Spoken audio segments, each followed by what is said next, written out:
everybody. Welcome to the third quarter Robinson-Ludwick video newsletter, giving you kind of our update on what's happening here with the team and the company and what we see moving forward into the fourth quarter and beyond in 2020. A couple big, exciting things happening with the team. We brought on, as you might have seen in our social media, Erin, who has been an amazing addition to our team. She's going to be out there. She's our marketing ambassador, helping with all our marketing needs and then just kind of our connection with the community and past clients. So you may be hearing from her, whether that's via text, phone call, card sent your way.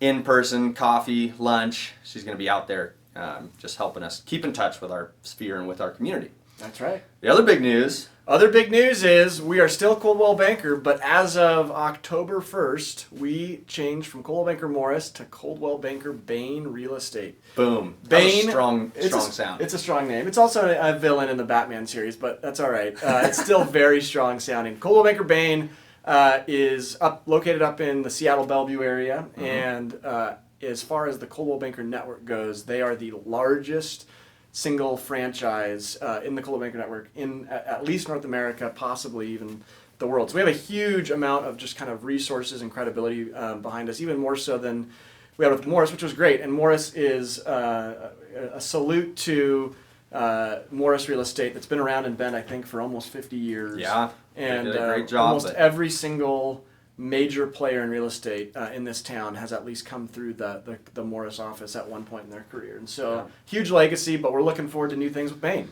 New era, and it's great for our clients because our connection to the network in the Portland and Seattle markets, which are big feeder markets for us, just became huge and much more connected. So we have that'll just be a great resource. Looking forward to that. Also, a little recap. Let's look back, Matt, just for a second, because if you are just a studious watcher of our newsletters and our videos. And we hope you are.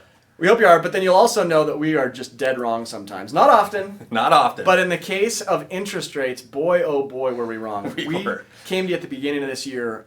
Interest rates were hovering around 5%. Yeah. For just kind of new owner-occupant mortgage interest rates. And everything that we had heard and kind of felt was that interest rates were going to tick up to about 6% by the end of this year, and that has gone the exact opposite way. We're below 4% right now, have been for quite some time, and that's exciting especially for refis, but also just for purchasing power for buyers.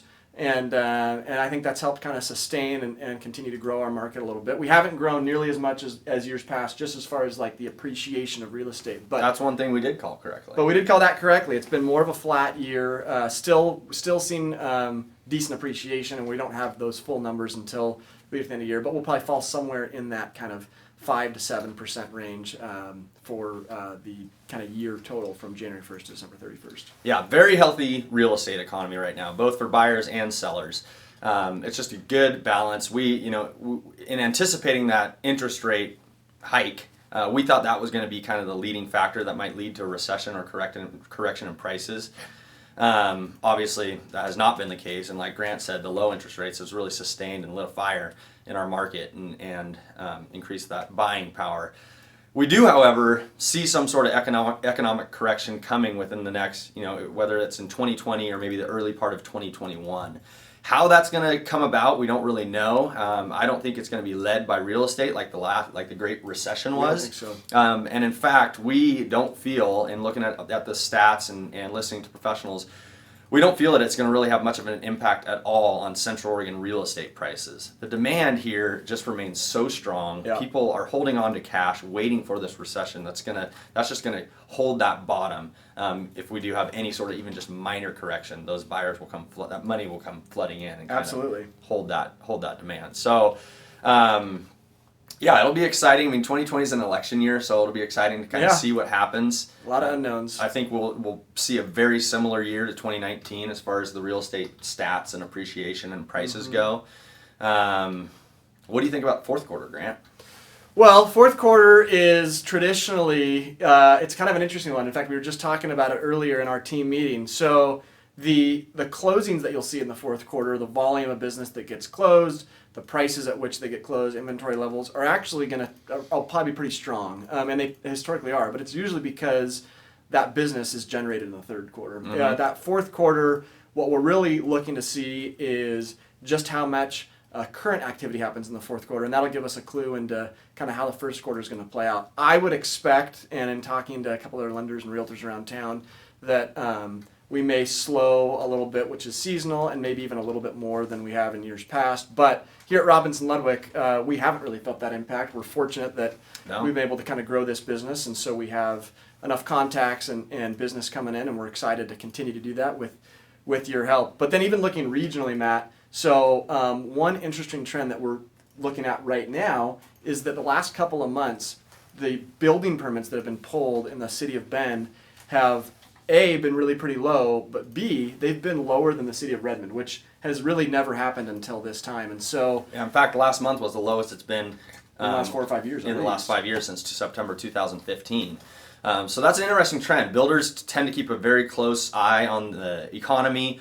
That traditionally does go down around this time of year, but we haven't seen it go this low. Obviously, builders don't want to pull permits when we're heading into the winter, and also just things don't sell as well during the winter. And so whether it's just a product of that or of them actually anticipating some sort of correction in 2020 and pulling back remains to be seen. Yeah, and you look, I mean, in talking more about Redmond and the other kind of surrounding areas to Bend, obviously we know Bend is the hub, but Redmond, really honestly, you know, it's a 2 high school town, has been now for 6 or 7 years. We have the airport there, the fairgrounds. We've talked about those things. But then you start seeing the stats coming out of Redmond with the building permits, with the value of homes up there. And it really has become its own kind of force. And it's still going to be very tied and drawn to Bend. It always will be, just geographically and location-wise. Yeah. But, you know, I've seen reports out there, and we're talking 20, 30 years in the future, but where Redmond may get to or even eclipse Bend's population at some point here in the next 20 or 30 years. And I can kind of see the evidence of that as the numbers bear out. It's a long process, but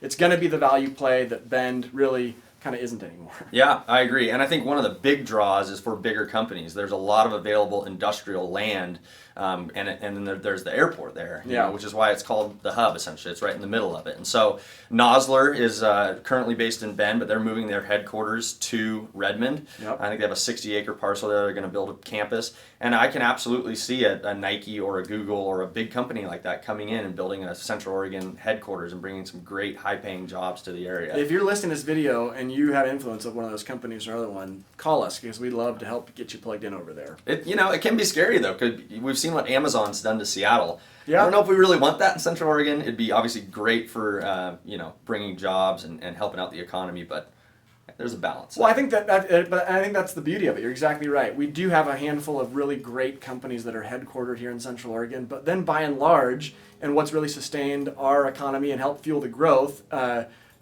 data from the Census Bureau recently showed that Bend is the 3rd fastest growing economy in small cities here in America, with number 1 in generating new businesses that are coming out of Bend and Central Oregon. But we have this great mix of companies that have brought satellite and regional offices from maybe home bases in the Bay Area, Seattle, other places. And I think that's a huge benefit to your point about the balance of we need those high-paying jobs, we need those kind of economic stabilizers, but it's not the mothership of these companies that's here that might overtake anything. The fabric of Bend, the fabric of Central Oregon, is still very much intact. Which is why tourism is very, very strong. As you mentioned, you went to dinner with your wife last night, a Monday night, and could barely get in anywhere. Yep.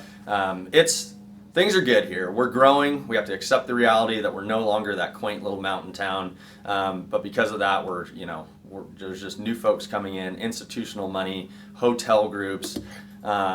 It's vibrant. We're I think in a very interesting part of Bend's history right now. Absolutely. Yeah, we're excited to be a part of it. And if you haven't yet been able to be a part of it and you're thinking about it, don't be discouraged by what we're telling you right now. Yes, Bend has been discovered, and we all know that. But there's easily a 20 to 30 year runway here of continued growth, economic and housing. And so there's plenty of time to get in, to make really sound investments. Yeah, agreed. And you'll realize some great, we think, kind of returns and wealth building here in the process. Yep, so whether it's investment property, a vacation home, or your primary residence, and beyond, a vacant lot, whatever it is, reach out to us. We'd love to help you. Hope you enjoyed this little update. We'll look forward to doing the same for the fourth quarter and are excited about what the future holds for the Robinson-Ludwick Group. we continue to grow as well. And so everything we do is to better help our clients and serve our community. So we look forward to doing that. Until next time, let's see. Happy Halloween, Happy Thanksgiving, Merry Christmas, and we'll talk after the New Year. There we go. See ya.